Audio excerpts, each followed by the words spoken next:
welcome to Build Brunch, a daily morning show where we talk about the latest topics in entertainment. I'm Brittany Jones-Cooper. I'm Shannon Coffey. I'm Allie Colbert. And I'm Lucas Tim. Hi, everyone. Yeah! Hello! And guys, we have a packed show today, but I want to start with a little first course for you. It has to do with Gwyneth Paltrow and vagina eggs. I love them scrambled. Oh, absolutely. So apparently Gwyneth Paltrow's Goop, we know that very pretentious site, has to pay $145,000 over claims that its vaginal eggs don't actually have health perks. Yeah. So basically these eggs, the way I understand this is they were almost like crystals. Like people were like inserting them into the vagine. Yeah. And then it was creating some sort of like maybe heightens your sexual energy. No, so the rose quartz one is supposed to balance your hormones. The jade eggs kind of are a spiritual detox. So they each had these different claims that were supposed to like make you more whole. But one was like the increased orgasms. I mean, this is Gwyneth Paltrow. Increase. Yeah, that's what they were claiming. This is Gwyneth Paltrow. This is coming from me. She is so aggressively white, and that's saying, and I just feel like this is. The fact she got sued by the state of California and has to pay this amount of money to settle this out of court because like, it was such bullshit to shove eggs in your vagina to increase your like sex drive and stuff is like, this is the epitome of Gwyneth Paltrow right now. I agree. I think Gwyneth Paltrow is wild, but I will say I've never used yoni eggs, but I have used a yoni wand, and it was a clear quartz, and it's the best thing I've ever put in my vagina. I've heard this. I've heard this. It's so good. It really did make me feel like I was like one with the world. Like I would say shove crystals in your body all day. I'm not promising that it's gonna like make your depression go away, but it feels good. Did you jam crystals in your holes today? You heard it here first, folks. So, I mean, like, basically the claims that were made against her were like, yeah, you know, we can't guarantee this will have an effect on you, which, like, of course, sure. So maybe Goop should be a little more thoughtful with sort of, like, the way they're marketing these products. Yeah. But I totally agree with Shannon that if you get a chance to shove a rock up your cooch, take it. Guys, we all have one right now. No? No. I have one. I have a yoni egg, and it has Build Brunch written on it. Oh, good. And then when I leave we and autograph I do something else, yeah, you can. But do you keep it? Because she recommended when these were on her site that you clench it all day. Yeah. Not all day. You're supposed to clench and all release. day. You can't That's what she said. I'm afraid that she was told to leave it in for 24 hours, but then she couldn't get it out. And she had to go back to her doctor, her like spiritual doctor, and they had to take it out for her. Really? That's beautiful. Because it got like lodged up in there. A tight vagina. Sounds great. That was what it was supposed to help. Your friend has a tight vagina. She does, and I'm really happy for her. It actually feels really good when you take crystals out of your asshole. Yeah. I was wondering where you were gonna go with that. Yeah. Make sure that they're not raw crystals, though. You do want them to be tumbled and smooth. And you know, I don't want anyone being like, ooh, a raw like rose quartz. Not be raw. You don't want them suing us. We don't want the state of New York suing us. Guys, I think we're good now. I think we're good with this. Oh no, the crystals are falling out of my butt. Oh my God. Loose ass, sorry. Rapper DJ Khaled has officially created a line of gold furniture called We the Best Home. Khaled launched a furniture line so his fans could live like kings and queens and bring the We the Best lifestyle into their homes. We the best. We the best home. Pew, pew, pew, pew, I could just see him in a meeting being like, we should call this We the Best Home. And then being like, okay, I guess. When I first saw this, I was like, wow, this is so Trumpy. I hate it. Right? Like, go toilet. But then I thought about it. I do really want a throne, and the fact that it's kind of affordable, I maybe would get that. So I'm a little bit on both sides of this right now. All this shows me is that for the girls to... Yeah. All this shows me is that he and Trump have too much in common, and the richer you get, the more Trumpian you become, I think. Like, But he's making this affordable to his fans. Yeah, the gold, who needs really an affordable gold lion for their home? It's like this very odd sort of person without money's like dream of like what it would be like to have money. Right. Right, exactly. Yeah, like everything's got to be gold. Well, you're hitting really weird. I don't want to get too into it, but you're hitting at exactly the Trump myth. I mean, that's it. That's what people think. You gold toilet, gold throne, gold penthouse. It's like, that's what money is, and it's like all bullshit. Yeah. And DJ Khaled is sort of leans into that super hard. Every day I hate DJ Khaled more. We know that you I know. I mean, I don't like him. I don't like what he said about oral sex, even though it's not just about him doing that with his wife. It's just about gender equality. I agree. No, I agree. agree. I think it's You said that with so much passion. It's important, though. It really is. I really think it's a big disrespect to women when you say something like that. Yeah, I think it's impossible to just call yourself and say, like, we the best home when you're not even pleasuring your partner. You're the worst home. You're a selfish home. Yes. Okay? You are the worst home. Seriously, he really is the worst home. No like, home. imagine not doing that for your partner. I know. And to throw it back to yesterday's show, Nicki Minaj, when she was on Ellen, that's what she was saying. Ladies, like, you deserve to be pleasured. She even said, which is, to bring back yesterday, like, I make my men feel bad sometimes because guess what? They'll do it better next time and they'll get better, you know? That's true. She called out DJ Khaled in her last song. Yeah. She was like, I'm done with DJ Khaled. Nobody's gonna be telling me what they're not gonna do. She was like, no fat boy should be telling me what he can and cannot eat or something because he doesn't eat. But so obviously, are you guys gonna buy anything from this home line? Does it match your home decor? No. It's like the opposite of West Elm. If I go in somewhere and they have his furniture, I'm probably just gonna try to burn the place down. Sorry. I think that's a really great idea. Yeah. All right, well, it may have taken more than 3 clicks of the heel, but Dorothy's ruby slippers are finally back home. After disappearing from a Minnesota museum 13 years ago, the slippers from the classic 1939 film, The Wizard of Oz, were finally recovered after a sting operation. But the search is still on to find out who was responsible. A sting operation for the ruby red slippers. It's so funny because the way that they frame it, it's like, so 13 years ago they were stolen. All that was left behind was one red sequin. Exactly. True Detective season 3, like that is like, it is like this big operation thing, and all ended up. They got them back. Yeah. So basically, they were stolen. There was no fingerprints, no anything. And then essentially they insured it, like they gave like $1 million reward. Yes. And then somebody all of a sudden was like, hey, I found these red slippers. Can I have the money? And they were like, no, you stole the shoes. Right. And so I think the person tried to extort them for money and then ended up getting in trouble for it. I wonder why you would want to steal the shoes. For money. If not to just hold them ransom. Well, if you're a drag queen, it's the ultimate like thing to wear, I bet. I mean, on a show, you perform on a show. Yeah, other costumes. Yeah, but I mean, if you're a drag queen, you're also probably super talented and really good at making costumes, so you can make your own, and you don't have to steal those. Yeah. You want a little fact? There are 3 pairs of ruby slippers that she wore. That's what I was And these 2 are actually not the ones meant to be together. They each belong to the ones in Smithsonian, whatever. Yeah. Smithsonian. Sorry. They're like different sizes. They're different sizes, yeah. Isn't that interesting? Oh. That's weird. That's weird too, right? That's what I was like, I don't know why they were freaking out so much over one pair because there literally are 3 other pairs. And I've seen the other pair in the Smithsonian, so I'm like, why would they offer $1 million if there's 3 other pairs? I don't know. Yeah, I heard that at first they thought it was a couple of teenagers did it and that they like just threw them to the side and then someone found them and they were like, I'll get the reward money after 25 million years. Do you imagine that? There'll be a teenager's like, yo, dude, I think this is a mistake. This is too much to handle. We gotta just get rid of the ruby slippers. We gotta throw them. And then like, that's like, I don't know. I think we should pitch this to a network, honestly, guys. This could be True Detective. Yeah, that's the new Pretty Little Liars. Yeah, and be like, we stole these fucking old ass shoes. What are we gonna do? And then someone's like, I know you stole the shoes, bitches. And they're like, oh my God, what's happening? Teenagers the ghost should of just Judy focus Garland. on making out. The CW will be on that. All over it. Well, I mean, obviously these costumes are really lucrative, though. Like we've seen, like the Iron Man costume somebody stole, and I think that costume is worth like $300,000. How are they stealing all of this? Is there no security anywhere? Guess not. But I guess does it really need security? Apparently. Apparently, yeah. The Iron Man costume. Why does anyone want that? Because that movie made $575 million, and people loved it, and it's iconic, and it looks cool. I think people maybe think. Brittany, it sounds like you stole it.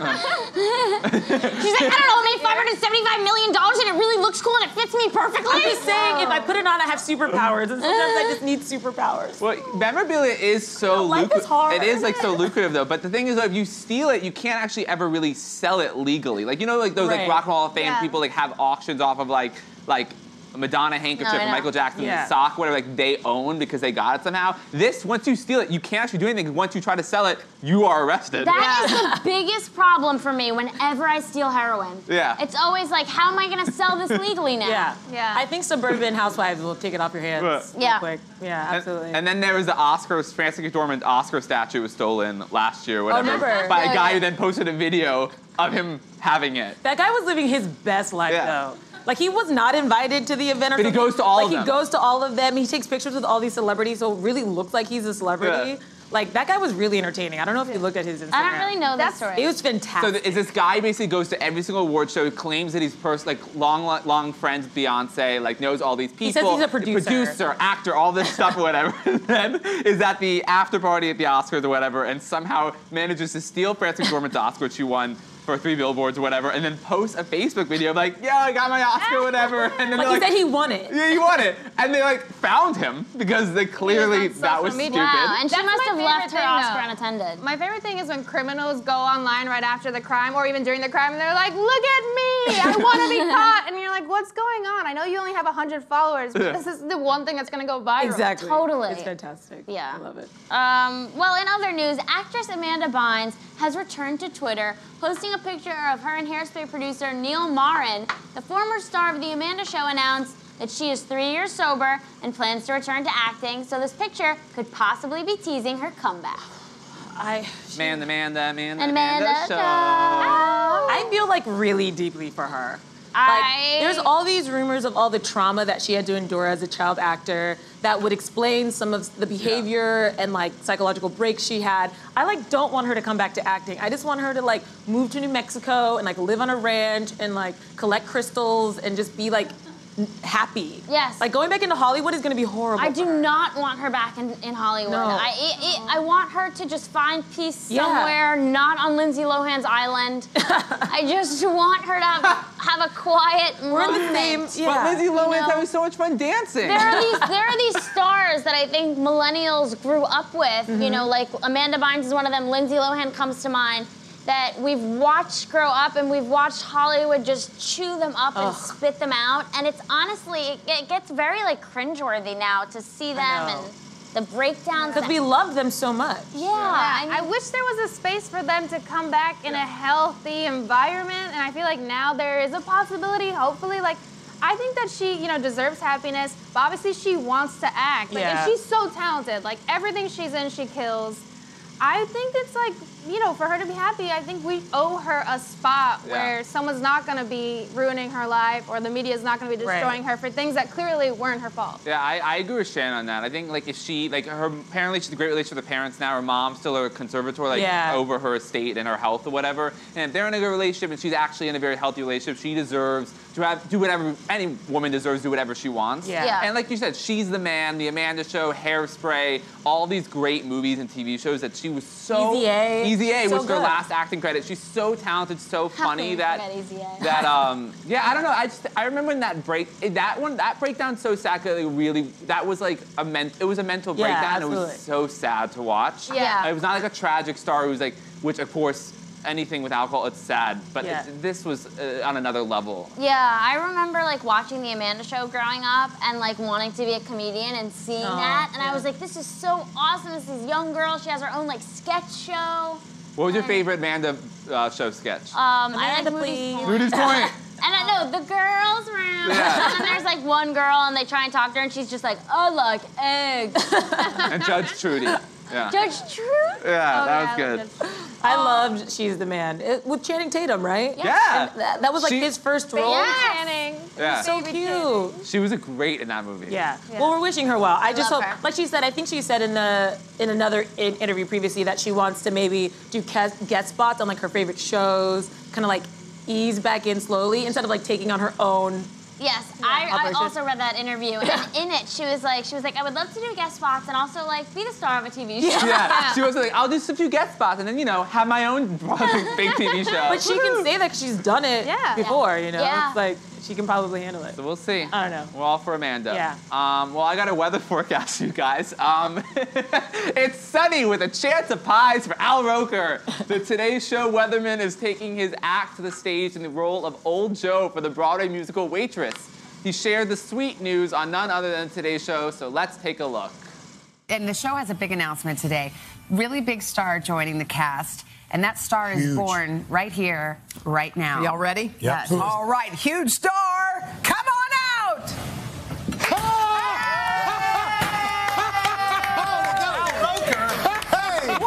What? Have some pie. You're going to Broadway? I'm going to Broadway, yes. Break it out. Ladies and gentlemen, it's hard to believe, but starting October 5th, I will be in Waitress. That's right. Thank you. For 6 weeks. What? I'm going to be singing, but remember. Wait, you're singing? I'm singing. You can sing? But beauty is in the pie of the beholder. Wow, how did this happen? Oh, no! Welcome to my very first vocal lesson. Excellent. Ever. I love how they're like, can you sing? Yeah. Even they're like, really? His own friends are like shading him so hard. Yeah. Like, do we care about this? I mean, he's like made quite a name for himself after sharding in the White House. Yeah. So I think people are just a little weary about what he decides Are to you guys do. familiar with that story? Allie, can you give him just a little? He sharded. I don't know that there's much more to that. He was at an event. That's it. He was at an event, and I think he did have some sort of surgery. He had the gastric bypass, so yes. you have some But he was at an issues. event, and meanwhile, you know when you get that urge, you just kind of need to fart? So you go off on your own, you think no one's gonna hear, no one's gonna bother you or whatever. So he walks into the press room of the White House and sharts.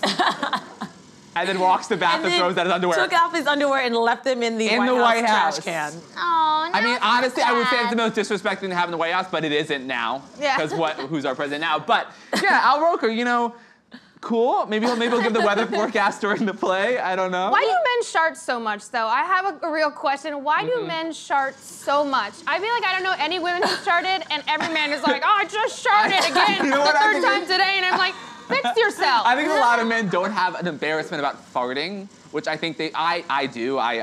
Someone who farts alone. Once a year. Someone who farts alone. Once a year atop a mountaintop for an hour. That's how I fart. For someone who farts alone. Farts alone. I've never heard someone say, Yeah. I am someone who farts alone. Wow. Yeah, you know, like That's no what one's we're around. dying. It's Never. quiet. It's like. We get it. Yeah. Okay. Yeah. I think a lot of men farting don't, alone. so they just fart and then they shart. I don't know. That's so weird. I feel like I fart so freely, and I'm always just ripping ass and pushing them out, and I've never sharted, and I'm just like wondering what's happening to you guys. You definitely fart like pink puffs that like smell like sugar. Yeah. Yeah. Oh yeah, it's just like cotton candy clouds that come out, and I'm like, oh, it's a snake. Like, they don't Like a even sound unicorn. like farts, they just sound like little One Direction songs. You know you're beautiful. And I'm like, oh, It's Zayn belting a note. Oh. but I'm really excited for Al Roker. So Waitress, though, is a great saw Waitress. Broadway musical Yes. Will written you by, shut up? No, I'm joking. written by Go, Sarah go. Bareilles, who's one of my favorite singer-songwriters. She's so talented. She's so and uber so talented. chill. Yeah, I love her. yeah. Oh, yeah. I saw Sarah Bareilles. She's so talented. Literally, anytime I see Sarah Bareilles live, I'm like, chills, chills, chills, chills, chills, chills. She's so talented. I saw Waitress, and they like pumped the smell of pies That's into so the intense. room. Amazing. And speaking of pies, Lucas is fat. I love pies. Thick Yeah, Lucas, that that's is his true. name. Thank you. Hashtag Fat Lucas. And also significant is Nicolette Robinson is making her debut as Jenna, Yes. and the first woman of color Jenna. to play the lead Yeah. in Yes. Waitress. Which I love. Which Ali Great. points out is only how long has it been It's on? been on Right. for like 2 years, but But- it's still Yeah. great. Because That's so again, right. fictional characters can be any race. Yes. It's fantastic when we Yeah. realize that and cast blindly. Yes. I love that. Yeah. But like there's a funny comment about like celebrities doing Broadway. Like, I remember when Nene Leakes did Chicago Yeah. and Cinderella, and Wendy Williams did Chicago, but like Didn't Raven Simone do something? Raven She did Cinderella. I think. Yeah. But it's funny when they do these like celebrity. Lin-Manuel was Dumbledore. In my mind, eh? But it's, I guess I guess people will go see Waitress now because they love Al Roker. Yeah, well, Waitress is kind of turning into the Chicago because they keep cycling out the lead. So like Catherine McPhee did it, obviously Sarah Bareilles did it, Nicolette's gonna do it now. It's just like I think they're gonna keep putting people in that role. But I totally see Yeah. that. and in the sorry to butcher the name, but the one with Neil Patrick Harris with the Angry Inch. Oh, that Hedwig also, and the Angry That Inch. also with Darren Criss did it as well. Yeah, that was one didn't that Taye kinda, Diggs do that one? Yes, He did, I yeah. think so. Yes, you're Yeah, right. I think so. Or was he in Kinky Boots? He was in Kinky Boots. Yes. I'm mixing them together. But- Well, Damn it, good catch though. Huh? Yeah. I know some Well, theater. Al, look, here's the thing about Al. Al has so much money. He has his own production company. Yeah. He's literally been the richest one on the Today Show for like the last 15 years. He makes Really? more than everybody. Why? Because he has a deal with the Weather Channel. He has his own production company. He does all this stuff on the side. So I think he's just like, he's like Oprah. He's like, I'm gonna act in whatever I want to act in. Wow, I didn't realize that. Yeah, he's very successful outside. Yeah, well, he's the only one that's been on. Well, now that Matt Lauer's gone, yeah, he's the only one that's been on forever. Yeah, he's been on for. And he's an institution of that show. He is. Here's what's happening in your neck of the woods. Yeah, he's iconic. He coined that. I remember as a kid watching that, being like waiting for him to say that, like getting kind of excited, like I'm gonna find out what the weather is today. The thing about Al is that maybe I should like Al. Okay, maybe I think maybe he's not like our demo, but people literally come to the Today Show to see him. Right. You know, so I feel like people will go to Broadway to see him as well. Wow. And he's a nice guy. I mean. Yeah. I was on his Weather Channel show once. He's super nice, really funny. What, you just throw that in there at the end? Yeah. I was doing a holiday Labor Day travel forecast. Like, here's where you should go because the weather will be good. Where did you recommend? I don't remember. Okay. I was underqualified to do it. I think they were just like, we need somebody. So I did it. Anyway, I think we should move on to our next section of our show because I'm very excited about it. Grammy-nominated songwriting and producing team Chuck Harmony and Claude Kelly have written countless hits for some of music's biggest names, from Michael Jackson, Janet Jackson, and Whitney Houston, to chart toppers like Bruno Mars, Rihanna, and Britney Spears. Today, the multi-platinum hitmakers are stepping into the spotlight with their own band, Louis York. Please welcome Chuck Harmony and Claude Kelly of Louis York. Woo! We're sure it's not Louis York. Hi. Hey, how you doing? Thank you. Hey guys. Hi, how are you? Welcome. You can sit there. Hello, take a seat. I'm coming to say hi. Hi. Hello. What's up, y'all? So excited you guys are here. Thanks for joining us. My first question is, what is the Weirdo Workshop? That's the best first question. Yeah, because can I have one of those? Of course. Yeah, you can have one. Weirdo Workshop is actually the name of our company. Oh. So when we became Louis York, we wanted to create a company to house that, and we're weirdos, and we're working on ourselves. So it's like a mantra and a company name. I feel like this is a table full of weirdos. We're all weirdos. I feel like I'm like in the Weirdo Workshop. And you guys founded in 2015, right? So it's not very old. And congratulations, 3 years. That's a big deal with the production and everything. Thank you. But of course, you guys are incredible songwriters. And you actually, you wrote "Hold My Hand," which you worked with Akon, was intended for Whitney, but then ended up being one of the last things that Michael ever recorded. Talk about like writing songs for legends like Michael and like how's that Janet, all of them. How's that impact your careers? It makes your head spin a little bit. Yeah, it's crazy. At some point, you get to the point in the studio where like it's just about the work, and you can't think about that stuff, or you'll never. Like I can sit around and talk about Whitney Houston all day, and never write the song. Yeah. Right. And I think that's how it is for everyone. But I think you flip a switch, and you're about the music, and our job is to make them look, sound, present themselves better than they've ever have before. And it's a hard challenge, but if you love the music, and it helps if you love the artist too, then you do your best to try and give them what you think they need at that time in their life. Yeah. So it's just an honor to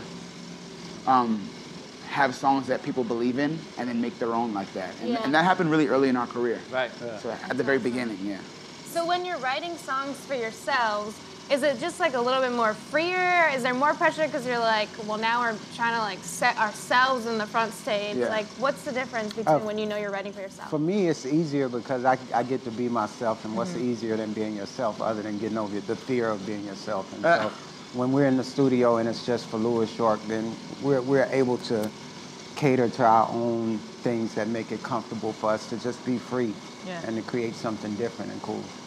I will say that I think we're more perfectionists when it comes to ourselves, because I think like we are doing this because there's things that we think are missing.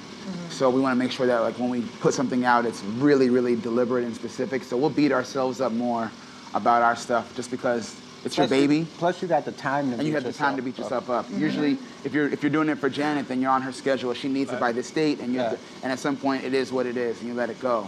But with us, you're like, no, every single millisecond has to be perfect. So we have to convince ourselves to let go. Well, I'm just curious, what has been one of your like favorite collaborations that you guys have been a part of? My favorite collaboration was with Neo. It was he had "Because of You" out on the radio, and I heard it, and the bridge of the song was so Michael Jackson-y that I had to pull over to the side and listen to the rest of the song. So fast forward to 2 weeks later, I'm sitting at church playing the organ, and my girlfriend at the time came in. She was like, yo, Neo want to meet you. Neo want to meet you. And so I run out of church mid-service and go over to this dark studio. He left church mid-service. I left him hanging. They're still waiting. Play your own organ. We'll be back in a second, guys. I got to this dark studio, and here stood this guy who music that I was just honoring a couple weeks ago, and we actually wrote my first placement that night. Oh, wow. Yeah. That's so awesome. Yeah, so that was my favorite collaboration for a lot of reasons. That's awesome. Yeah. I guess for me, it's a lot. I would say Jessie J. Oh. Yeah. I love Jessie. Because she's one of my favorite singers. Yeah. But I met her at the very beginning of her career. We did Price Tag and Domino and all this stuff together. But also it was kind of the genesis of a lot of we all. That was you? That was me. No, but the crazier part is we did Pardon Me USA together. What? Yes. And that was originally for her. Yes. Yeah. Yes, I know that. So like it's the beginning of a lot of big hits, obviously, but it's kind of like the birth of a pop career that we both had, we share together. So. Yeah. She's awesome. You guys have written a lot of R&B, a lot of pop, but you have a show coming up at the Tiny Book Club in Newark. So if people show up there, what kind of sound can they expect? That's a good question. Tiny Book Club is a little bit different. Okay. So we do our show, and we're actually probably going to be back in New York sometime this fall. Tiny Book Club is an extension of that. When we moved to Nashville, we wanted to stay on top of like keeping books in our lives and reading more frequently, because you can forget to do that. I know I do all the time. So we started this book club that literally is we pick a book, Tiny Book Club, because it's under 200 pages, and everyone reads it, and it's not a class, it's not a test, it's just a reason to talk. Oh. And when people come, we do some songs, so we sing songs that they know. Sometimes we have a jazz quartet that plays as you enter. Oh, that's awesome. There's wine. Yeah. There's dessert. I love wine, love dessert. I mean, it's books that make you think, like Animal Farm, which is super relevant now. And Four Agreements, which is awesome now. Yeah. We're doing Passing in Newark with Audible, which is about to be a movie. But the whole thing is that the book and the story is just a reason for us to get together outside of online and talk. And we sing to liven up the room and loosen people up. I love that. So can people just go where to get tickets? You can just email us at tinybookclub@weirdoworkshop.com. Wow. And it's free. Brittany's like, where should I go? Yeah, I'm like, I'm gonna go. Or your friends at tinybookclub.com. And it's free. Wow. Yeah. So we send the books to you because we want the reading part to be the easy part. We want you to come and share and then spread the word. That's the important part. Reading and music go together so well. Yeah. Well, we will be there. Yeah, we will be there. Yes. Chuck and Claude, thank you so much for joining us. Thank you. Give it up for them. Thank you. But guys, we're not done just yet. Up next is a special live performance from Louis York. You don't want to miss it. Make sure you come back. Stay tuned.